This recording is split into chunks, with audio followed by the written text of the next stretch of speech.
But this is what it looks like.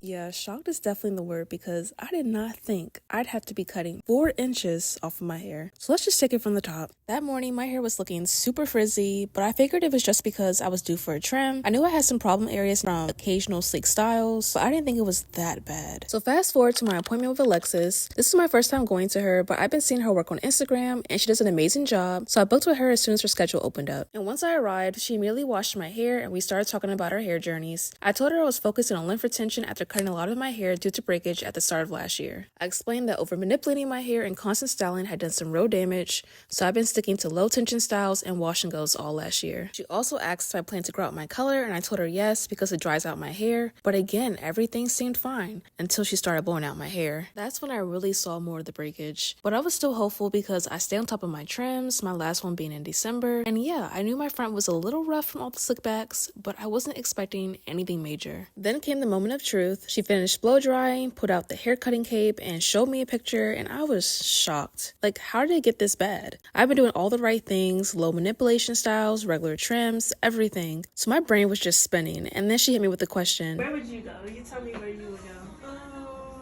and honestly, I wasn't sure what to say, but I really appreciated her for asking because we all know salon trauma is real and sometimes stylists can be a little scissor happy. But back to her question, I didn't want to go too short since I primarily wear my hair curly, so I settled on the middle section, which meant cutting 4 inches. And somehow I held it together, but I was frustrated. I really thought I was making progress, only to feel like I was back at square one. And of course, I got to talk about my color drying out my ends, and I already knew that, which is why I haven't re-dyed it, but fully cutting it out isn't an option unless I big chop. So while she was trimming my hair, I came up with a new game plan, keeping wash and goes to a minimum. They're a great low manipulation style, but since I have color, my ends tend to be a little drier than normal. But reflecting back on it, I realized that they weren't keeping my hair moisturized long enough, so by wash day, my hair was so dry. I'm also cutting back on stretching my hair because even though it's not direct heat, it's still drying out my ends. So instead, I'm going to do mini braids to lock in moisture and help with lymph retention. So after cutting off 4 inches, my hair barely reaches my armpits now, but at least it looks so much fuller. It's super bittersweet, but I'm excited to start my new hair journey.